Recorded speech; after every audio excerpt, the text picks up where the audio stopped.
Hello everyone, welcome to Sanmarga classes.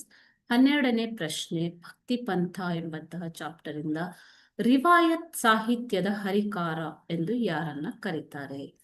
ರಿವಾಯತ್ ಸಾಹಿತ್ಯ ಇದರ ಹರಿಕಾರ ಎಂದು ಯಾರನ್ನು ಕರೆಯಲಾಗುತ್ತೆ? ಶಿಶುನಾಳ ಶರೀಫರು. ಶಿಶುನಾಳ ಶರೀಫರನ್ನ ರಿವಾಯತ್ ಸಾಹಿತ್ಯದ ಹರಿಕಾರ ಎಂದು ಕರೆಯಲಾಗುತ್ತೆ. ಇಮಾಮ್ ಹಮೂಮಾ ಇವರ ತಂದೆ ತಾಯಿಗಳು. ಇವರು ಇಂದಿನ ಹಾವೇರಿ ಜಿಲ್ಲೆಯ ಶಿಗ್ಗಾಂವ್ ತಾಲೂಕಿನ ಶಿಶುನಾಳದಲ್ಲಿ ಶರೀಫರು 1819ರಲ್ಲಿ ಜನ್ಮ ತಾಳ್ತಾರೆ ಮಕ್ಕಳು. ಓಕೆನಾ? ಶಿಶುನಾಳ ಶರೀಫರ ಶಿಶುನಾಳ ಶರೀಫರು ಖಾಜಿಯ ಸಲಹೆಯ ಮೇರೆಗೆ ತಂದೆ ಇಮಾಮ್ ಸಾಹೇಬ ಮಗುವಿಗೆ ಮೊಹಮ್ಮದ್ ಶರೀಫ್ ಎಂದು ನಾಮಕರಣ ಮಾಡ್ತಾರೆ. ಶರೀಫಾ ಅಂತಂದ್ರೆ ಇದು ಪಾರ್ಸಿ ಶಬ್ದ.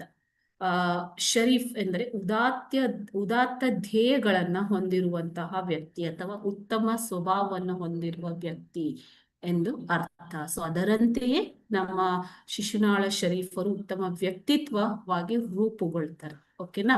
ಸೊ ಚಿಕ್ಕಂದಿನಿಂದಲೇ ಅವರು ಇಸ್ಲಾಂ, ವೀರಶೈವ ಹಾಗೂ ವೈದಿಕ ತತ್ವ ಸಿದ್ಧಾಂತಗಳಿಂದ ಪ್ರಭಾವಿತರಾಗಿದ್ದಂಥವರು ಶಿಶುನಾಳ ಶರೀಫರು. ಓಕೆನಾ?